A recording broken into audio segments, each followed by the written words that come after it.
Campaign 2020 is sponsored by Wisconsin Hospital Association, Quick Trip,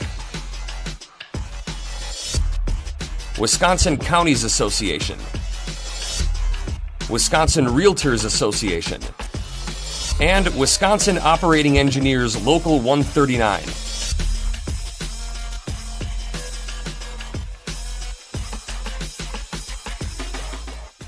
Josh Pade of the Village of Bristol is the Democratic candidate in the 1st Congressional District. The primary is August 11. Josh, welcome back to WisconsinEye. Nice to be here. Well, let's see. You ran 2 years ago, correct?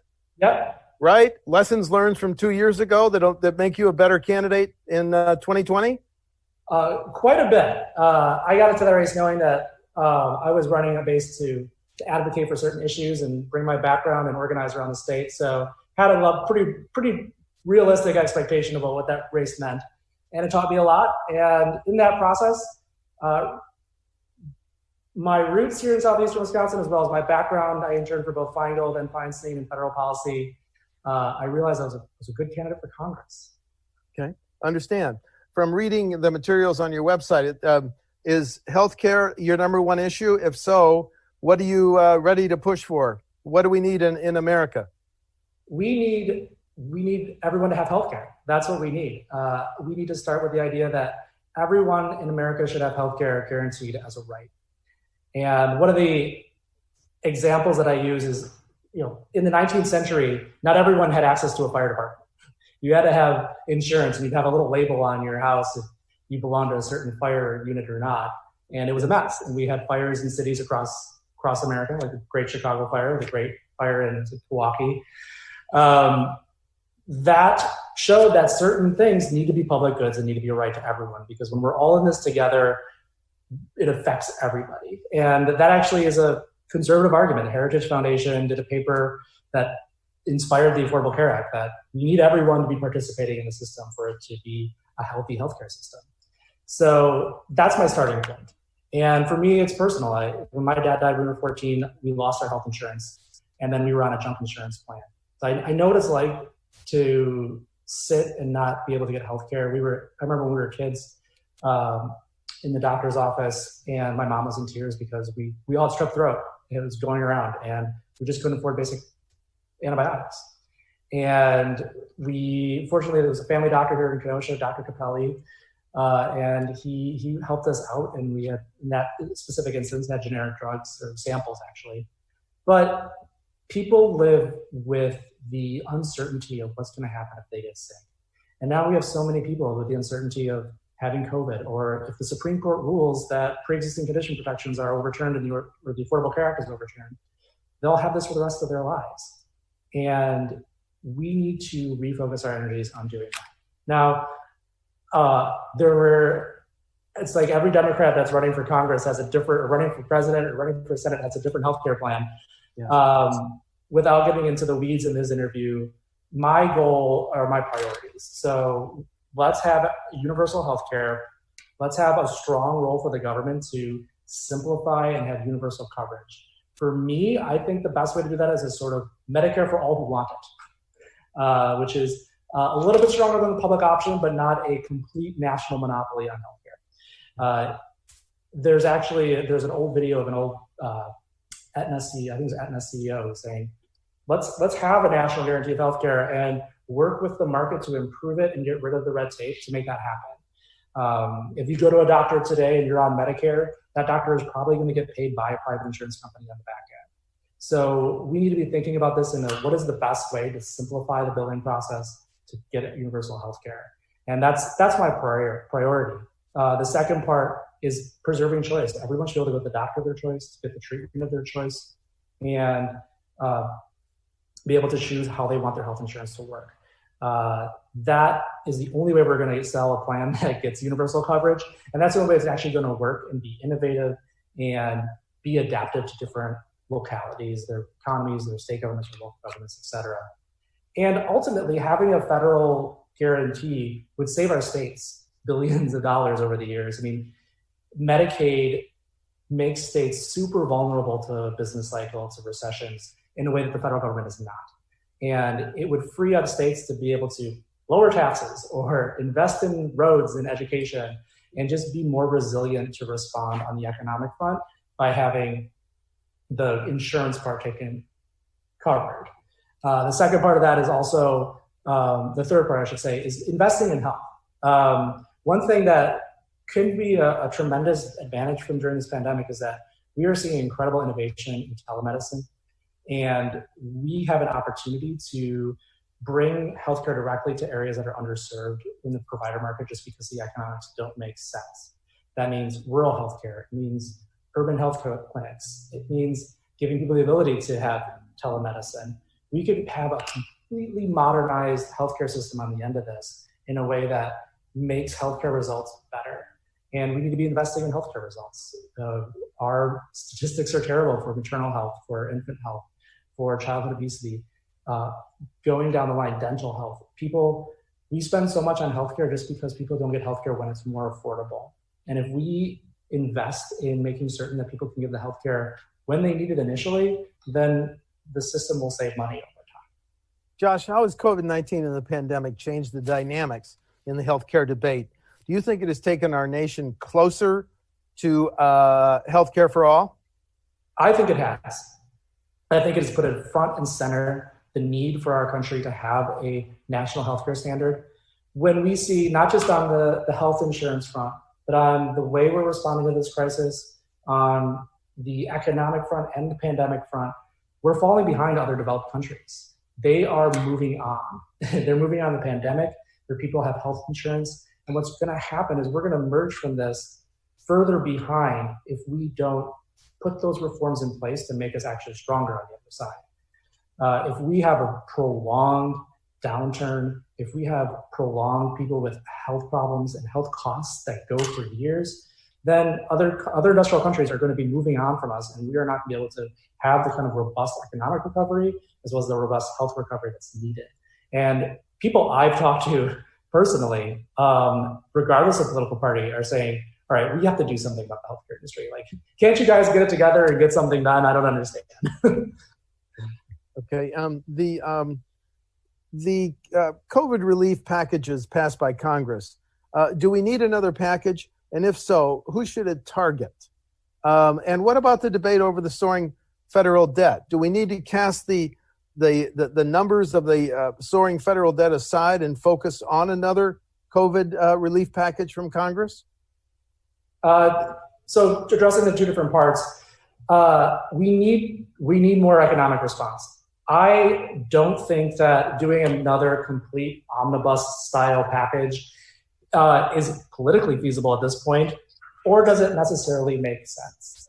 When we did the CARES Act, which I supported, we had an immediate shutdown. Everyone was shutting down. We didn't know what was going to happen, and we needed to basically put the economy on ice until we could figure things out.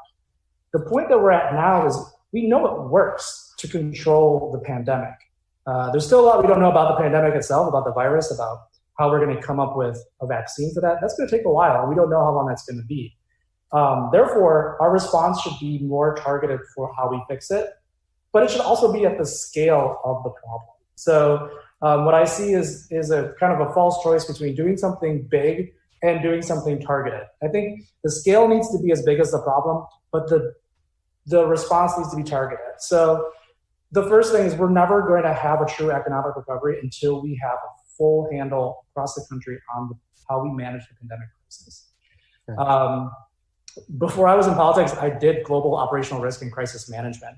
And when you are managing a crisis, whether it's a government or a corporation, the goal is to contain and manage the crisis in a way that doesn't disrupt your main operations, whether it's business or government.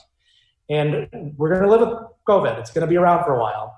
We can't all live in our homes locked up and never do anything. We can't just shut everything down for the next 2 years until everything's fine. So I don't think the money we're going to spend economically isn't going to be best spent until we first have national testing, contact tracing, standards, and that for states and localities on how they should be responding, because the virus is different across the country. Every state has a different level of pandemic. They have a different way they need to respond. You know, even in Wisconsin, I'm in Kenosha.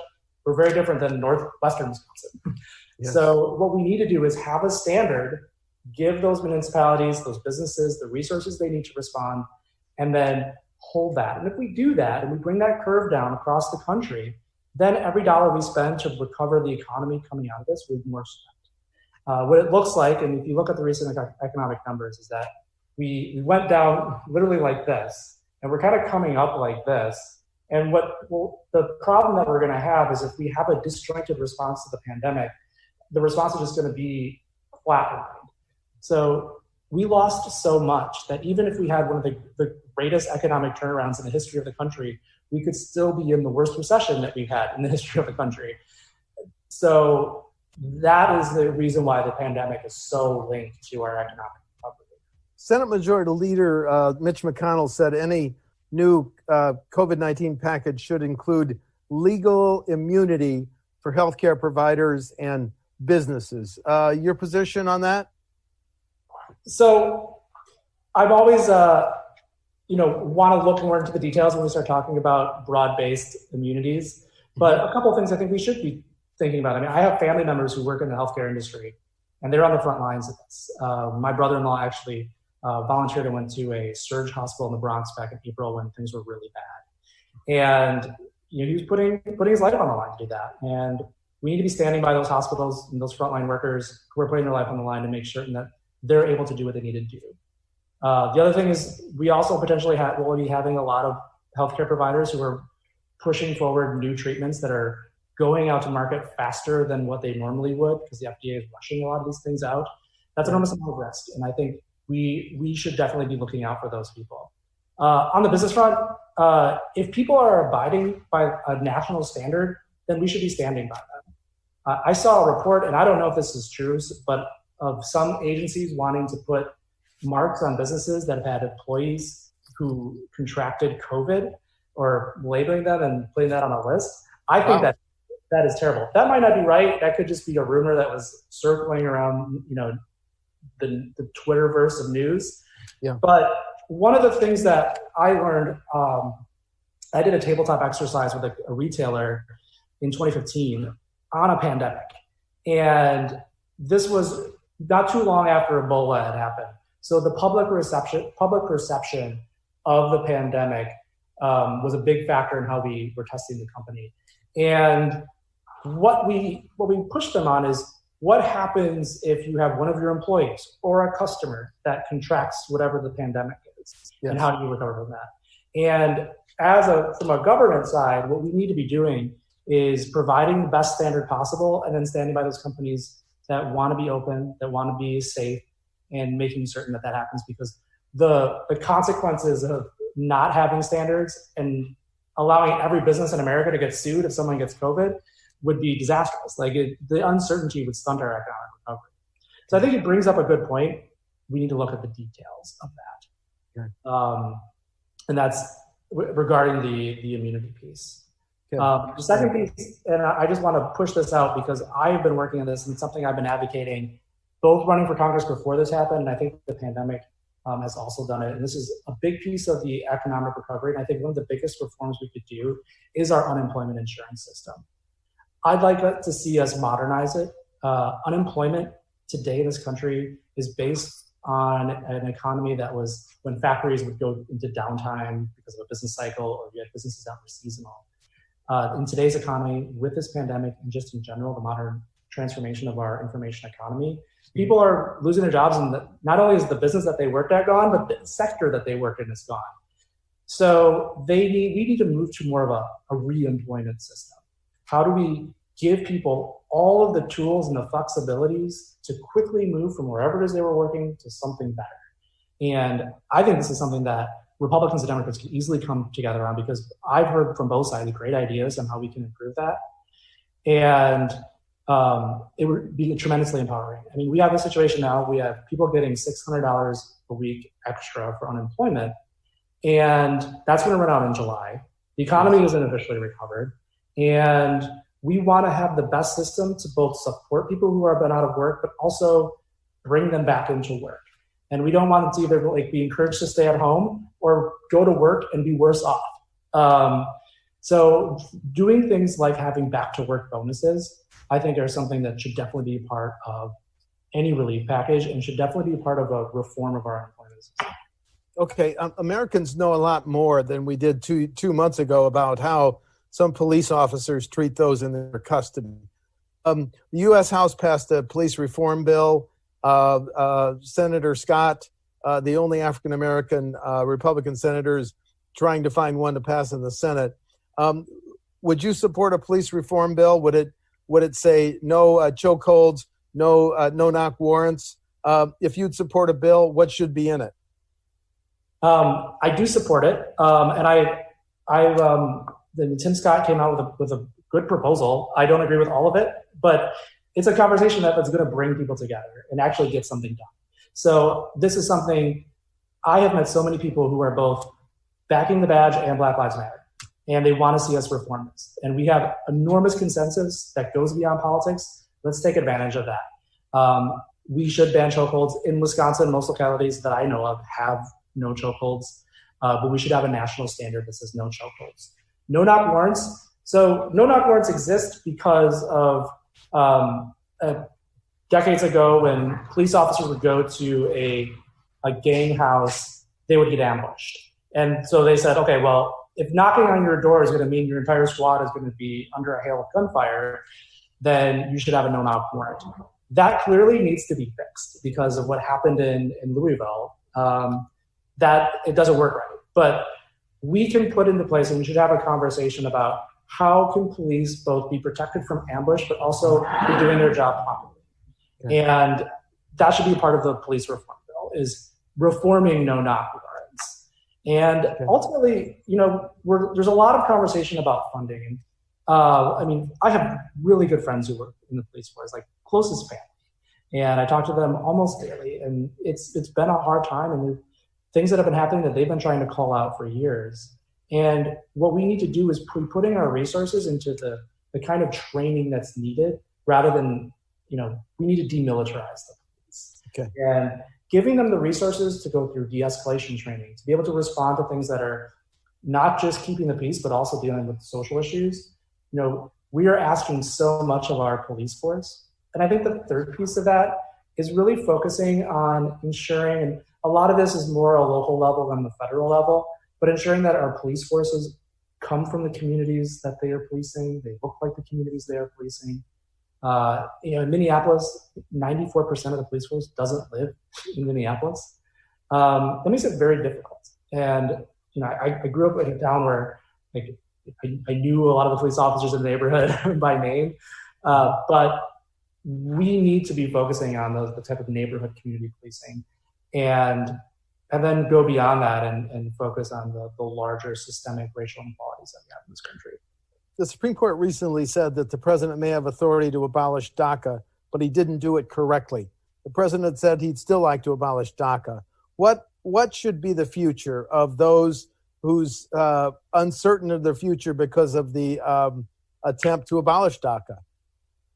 So we should pass the DREAM Act. Okay. The DREAM Act has enormous bipartisan support. These folks that are in the DACA program, we're talking about people that came when they're young, they've served in the military, they've been living as Americans and not being acknowledged that they're Americans. DACA, as we know, was an executive program that the Obama administration did because Congress wouldn't pass legislation. So they put together an executive plan that prevented the deportations from happening. I think there was legitimate criticism that might have pushed the line on executive discretion. I said that when it happened, that even though I agreed that we need to be protecting the dreamers, that we were setting ourselves up for the fight that we're in now, where another executive could come in and cause havoc. So the Trump administration did go about this wrong. There is executive authority to overturn the executive actions of a previous president. Like, that exists. That's the fundamental executive authority as it exists from a legal standpoint has to remain the same. The problem is that the result is chaos. So the best way to fix that chaos is for Congress to get together and pass a DREAM Act and make that happen. And immigration reform as a larger subject needs to be addressed, but the specific fix for DACA should be priority. Okay. If you're the next congressman from the 1st District, what are you going to advocate and push for in climate change, Josh? I want new green jobs here in southeastern Wisconsin. And this goes back to what I was saying before about falling behind the world. We are ceding so much innovation on energy to China because we are just not acknowledging climate change. And climate change is becoming an increasing threat, and it's going to continue to become an increasing threat. It's 100-degree temperatures in Siberia. We've had 100-year floods a couple times in the last few years here in southeastern Wisconsin. Yes. We've had like hurricane activity, the fires in Australia, the fires in California. This affects all of us.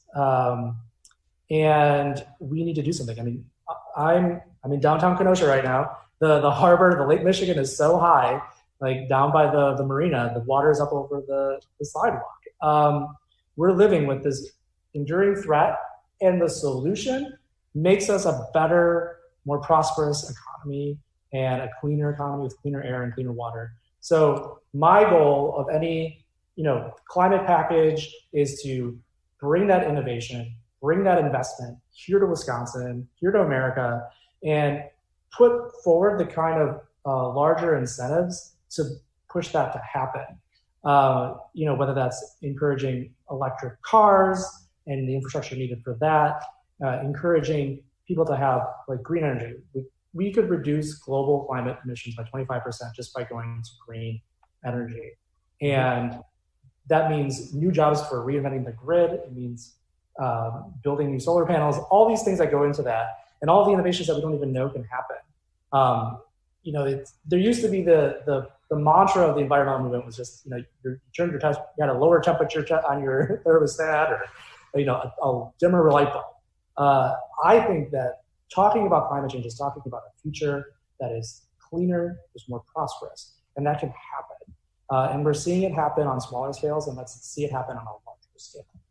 Should we raise the minimum wage, and if so, to what?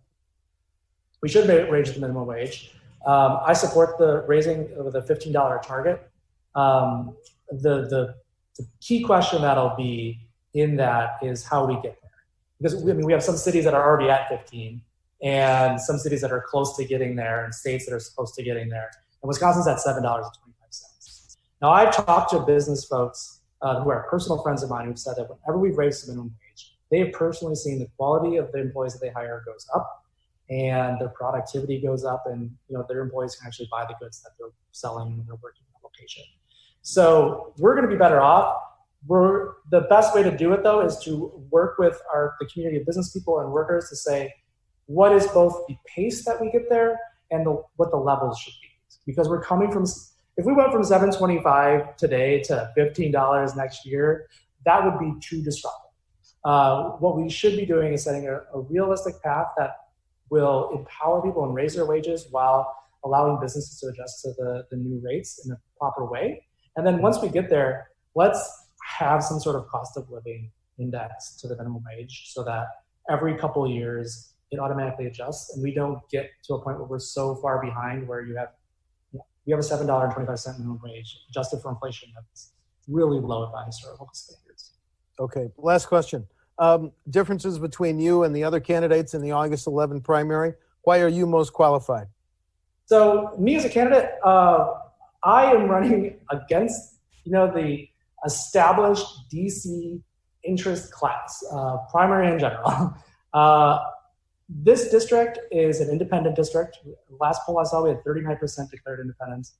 I am running not beholden to any interest, any PAC.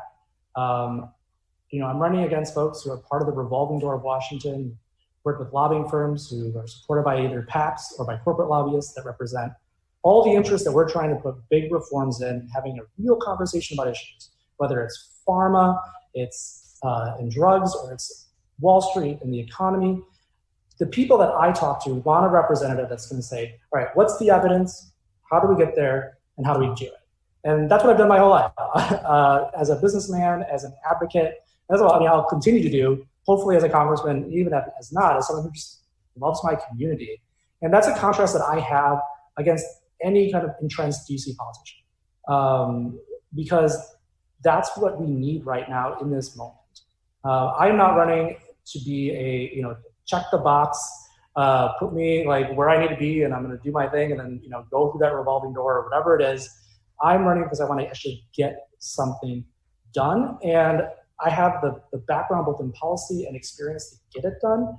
And sometimes I might buck Democrats, sometimes I might buck Republicans. I'm going to do what's right for my district, my country, and I think that's something that's sorely needed right now in today's political and economic environment. Thank you. Josh Pade of the Village of Bristol is the Democratic candidate in the 1st Congressional District. The primary is August 11. Josh, thanks for talking to WisconsinEye. Thank you. Stay safe and healthy. Thank you very much. Campaign 2020 is sponsored by Wisconsin Hospital Association, Quick Trip,